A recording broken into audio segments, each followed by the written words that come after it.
Drawn to the unknown, I studied chemistry in college, titrating answers in the lab, becoming an artist to create outside these limits.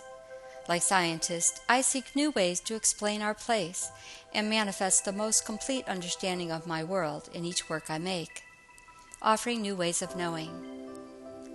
I find art is the freest place for me to explore and communicate my ideas. My recent show, titled Dark Light, was at the Boca Raton Museum of Art and focused on the foundational contributions of women astronomers and astrophysicists to our understanding of our universe. Digesting contemporary cosmologies and astrophysics and seeking liminal, euphoric spaces like eclipses in night skies led me to travel to Nebraska in 2017 to observe the total eclipse of the sun. I followed that 2 years later in 2019 by going to Chile to observe the eclipse there. These experiences and research have resulted in darker works with erotically charged geometries.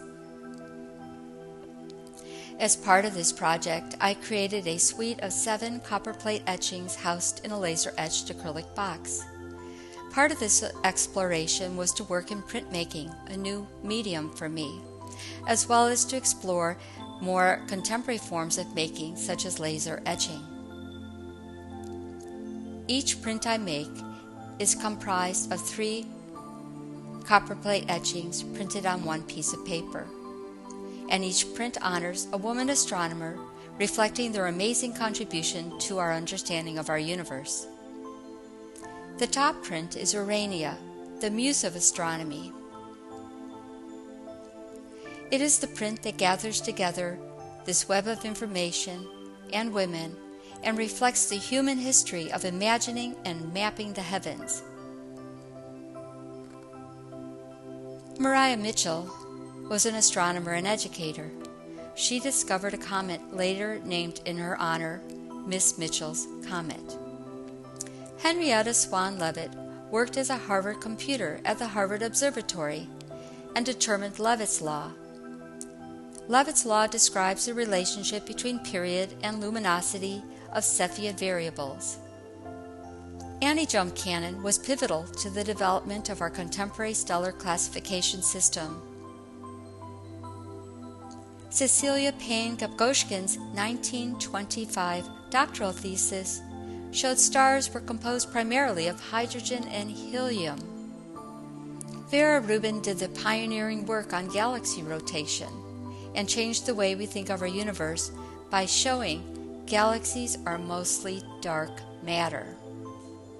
Jocelyn Bell Burnell discovered the first radial pulsar, credited as one of the most significant scientific achievements of the 20th century. I am primarily known for large-scale Silverpoint drawings incorporating sculptural forms and new technologies. My new work creates darkly lit worlds distilling disquieting possibilities brought to mind by recent observations of the Higgs boson, the metastable God particle in physics that might instantaneously blip us out of existence. This, along with eruptive political and environmental events, fill my mind with dread. I yearn to realize a radical vision that takes into account chaotic interactions central to the evolution of the universe, to unearth its vital beauty and fecund nature, and give form to thin spaces that evoke the dark matter that both surrounds and tethers us together, echoes from billions of years ago. As a visual artist, I continually seek new ways to represent my understanding of the world. Each work I make is its own world, sustained by its own logic. Initiated in Silverpoint drawing, these circles, domes, and spheres give form to thin spaces that evoke the strange beauty of being alive. Silverpoint, more commonly used in the 14th century, by artists such as Da Vinci, Raphael, Michelangelo, is a thin wire of silver I used to draw with on my gessoed surfaces. It is an intricate and intimate, sustaining practice. Each mark I make is like a breath. My worlds are often based on divine geometries and harmonic ratios.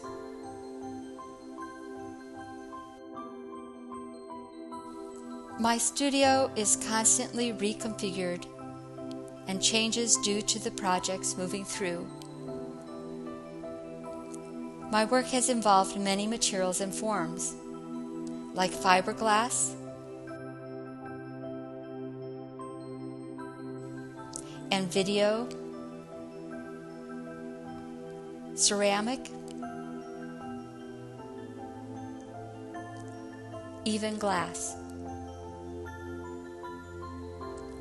In all this work, I am stirred by my place between knowing and unknowing. As Mary Oliver beautifully wrote in her book Upstream, art's concern is the edge and the making of a form out of the formlessness that is beyond the edge. I am constantly seeking new knowledge to come to terms with this edge and give form to what cannot be represented.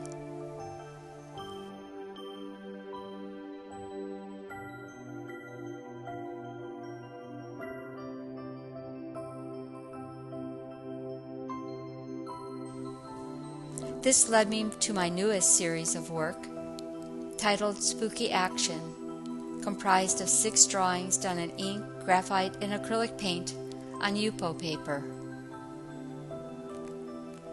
Albert Einstein said, "The most beautiful thing we can experience is the mysterious. It is the source of all true art and science." The global culture of science in the 20th century has led me to respond to advances that describe our world and our place in it. Like scientists and mathematicians, I am interested in envisioning the governing theories of our universe. Although I am known to skeptically critique claims of complete knowledge and embrace relativity or mystery. My current work visualizes possibilities in this new century where revisioning the strange and paradoxical is necessary as major scientific theories collapse under their own construction and deeply held beliefs are challenged. Einstein referred to quantum entanglement as spooky action at a distance. Entanglement is a phenomenon by which one quantum particle can effectively know something about another particle instantaneously, faster than the speed of light, even if those two particles are separated by a great distance. Absorbing theories of everything, historic, alchemical, scientific, from wave theory to black holes to dark energy, become my alembic to distill the last image in this series of 6 drawings. This image has no writing or equations. It is purely visual and generous. All these drawings point to my liminal location between knowing and not. My approach is fluid, so I can float in the strangeness of it all.